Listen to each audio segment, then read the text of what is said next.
Hello and a big welcome to MGTracey. If you're a subscriber, then a big welcome back. If you're not, please subscribe. It really helps me. Today's video is about changing plugs and when you need to do it. So let me show you where I am.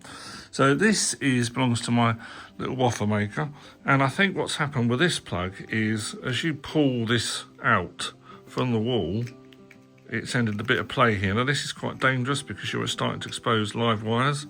So if there's nothing else wrong with the plug and it's just come loose, you've got no cracks, then all you really need to do is just make sure that all these three are tightened up. But you can't leave it loose. Now if it won't tighten up and something is broken inside, then actually that one isn't very good. Look, so even when we tighten it up, it's all come apart. So this is when you're going to need to fit a new plug. So I've bought a couple of those from Amazon, and let me show you how to wire in a new plug.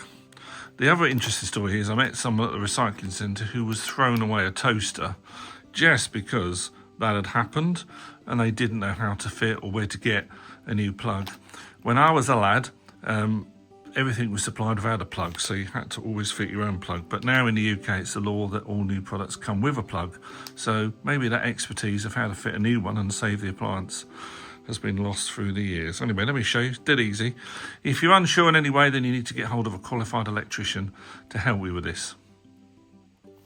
So let me show you what we're going to do. All UK plugs will have a fuse, and the fuse will have been selected by the manufacturer relevant to the amount of power that it takes. And even if you've got circuit breakers on your fuse balls now, you should always have a fuse. It's the first line of defense if anything goes wrong. Now, very old plugs will have different colours, in which case I think really you need to check with an electrician and get it pat tested and make sure it's still okay. But if you've got this colour, then you're looking at the blue, which is the neutral, is going to go to the left there. And I always remember blue's got an L in it, goes to the left. Brown, it's got an R in it, goes to the right, and then the green and yellow one, goes in the middle. Right, so first of all, then we're going to unwire the broken plug. I'll just take that off because we're not going to need that bit there. That's just a reminder. So inside, you've got 3 screws that are holding the wires, like that. So just undo those, and you'll be able to pull that out, those 3 cables out.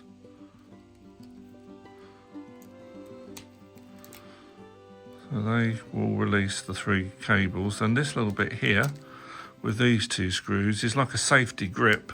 This is holding the main cable in so that when you pull on it, you're not actually pulling directly on those live wires. But with it out the way, you should find that this will just come away pretty easy as long as you've done all these enough. There's a bit more there.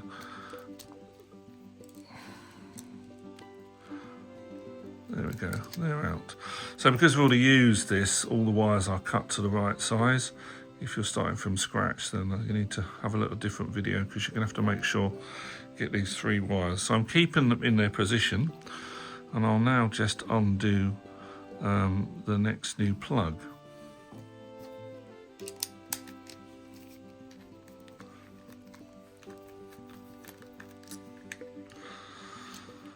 And you can see it's exactly the same inside. So this is the new plug here. Now one of the things you're going to watch is this has got a 13 amp fuse in it comes with, but my little waffle maker only has a 7 amp fuse. So I'm just going to ping that out and swap that over because you don't want a higher rated fuse than the manufacturer's recommended. It will still work, but you've lost some of the safety. So I'm going to take that 7 amp fuse and pop it in there. So there we are, I fitted the 7 amp fuse into the new one. Now if we look at the old plug, you can see that there was definitely something going on there. So any damage to any of these plugs, you need to swap it yourself if you're happy, or you need to get a qualified electrician in. The new plug's got a little extra sleeve, which is a little bit of extra protection, which is just going to fit underneath that grab there. So the first thing you need to do is, with the round bit poking out, is put your wires through there, and you should find that the old black wire will just sit in there neatly like that. So once you've fed that all through there, then you can now tighten these up. not completely tight in case you need just to move them around a bit, but just a little bit on there. So now we're ready to start to put the 3 wires into the 3 pins. So you're just undoing your screw there, and then we're going to fit the cables in. Blue to the left, brown to the right.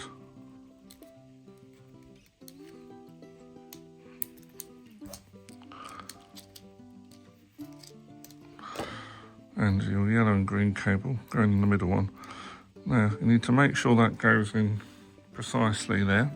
No spare bits of wire poking out or sticking anywhere. It needs to be nice and neat, and you can then tighten that on that brass pin, and that will slide down, and then we can just wiggle this a bit, just make sure that that's not getting in the way.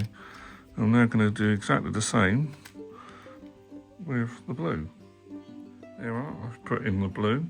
Make sure that you're not going to get anywhere near this screw. These need to be free, because that's the screw that's going to come through and lock on the cap, so you can't run a cable over it. They need just to be tucked neatly there. And now we're just going to put the brown one into there where the fuse goes. Same process, undo the screw, poke it in, make sure it's neat and tidy. Right, so I think we're about there now. I've got that 7 amp fuse that I bought from the original plug. These, I've tightened all these up to make sure they can't come out. And we've left this central bit clear.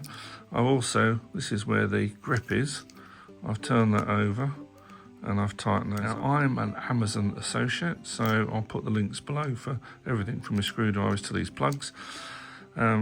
You pay the same price and I earn a small commission, which I use to fund future videos.